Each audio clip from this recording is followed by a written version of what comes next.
Welcome back. We're talking monetary policy management with economist, CEO at Economic Associates, Dr. Ayo Teriba. Dr. Teriba, thank you so much for sticking around with me in the studios. So we're looking forward now. What's your outlook for 2015 based on recent policy issues that we've had coming up, especially with regards currency management in banks, bureau de change, and others? What's your view? Right. The vital issue is not to begin with what policymakers will do, is to focus on what the markets might present.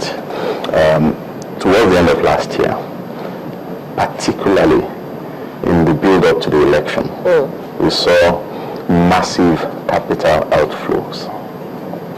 Since the election, we began to see the reversal of that cash flow. You saw the depletion, the fall in the market capitalization at the stock exchange in the build-up to the election. And we've seen considerable recovery since then. So the pressures that compel the central bank to begin to rationalize, foreign exchange and begin to scrutinize banks and do this, don't do that and stuff. The scarcity, the crunch that forced them to do that is beginning therefore to ease. So the election has restored confidence in the Nigerian political environment. As the new regime begin to tell us what they will do, you will see an increased confidence, among investors, and you expect an increased flow of funds. And fortunately, the improvements in the oil price is complementing that. Other markets in Africa, Egypt, South Africa, continued to attract capital inflows. But because of the election and because we were more affected by the oil price than them, we saw capital outflow. Now we should reasonably expect, that capital inflows will increase and be stable, and therefore the constraints binding the central bank should ease. That's my view. Sure. Okay, but then do you also anticipate further tightening in policies? I thought I was of the view that the tightening in November was uncalled for. It was the month that you devalued, you started devaluing, and I thought devaluation was enough hot, for the economy. To devalue and tighten at the same time, I thought was wrong. And now that we've more or less floated, the naira, I do think that tightening should stop. We should begin to consider easing monetary policy. So that's one of the expectations for you for the next MPC meeting, which comes up in May. And also don't forget that, at the last meeting, there wasn't any movement on the CRR for the public or private sector deposits. But do you expect that in the next meeting to come up? Well, we shouldn't choke real activity, at the expense, of trying to get financial stability. At the end of the day, it's about real activity. True. Yeah. Real activity, growth in real activity is the end. Financial stability and monetary stability are the means. So you cannot satisfy the end objective for the means or for the instrument of achieving it. So we cannot tighten forever. Each tightening hurts real activity. Each tightening hurts employment, hurts growth, hurts spending, and it hurts people's welfare. So I am not, inflation is not worsening. No, it's not. Yeah, so there's no reason for tightening. But then, do you think that a single interest rate regime is realistic? I think that a single-digit interest rate regime is more than realistic. I think the double digit that we have now was self-inflicted. It was purely the policy preference of the central bank, because before they started the tight monetary policy regime in October 2010, the treasury bill rate was 3%. Slightly less than 3%. So, and in the space of about 2 or 3 quarters, they hiked it up to 12%. So that was the preference of the central bank. 12% and then of course 13%. 3%. It was only last November that they hiked to 13%. So if the Central Bank of Nigeria wants to see the single-digit interest rate, it's within their reach.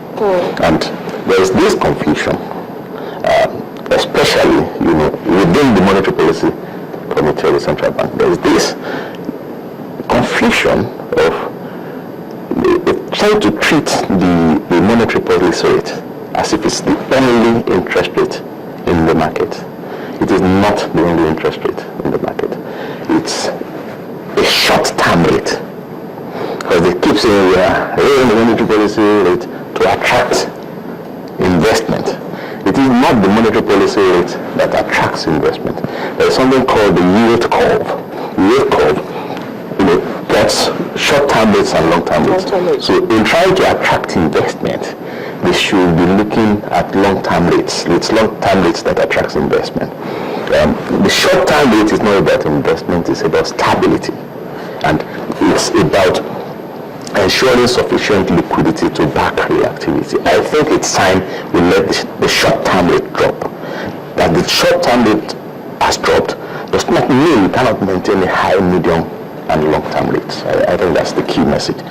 So we don't confuse what's required for stability and for adequate liquidity for real activity with what's required for attracting investment. The two can exist at the same time. You can have single-digit rate at the short end and have as high as you want at the medium to long end without conflict. But then they're looking at the variables. They're looking at they usually make those decisions based on what's happening on the global and of course on the domestic level. And so from what we're saying, it's seeming as if at this time, maybe, just maybe, they're not having a firm grasp of the situation.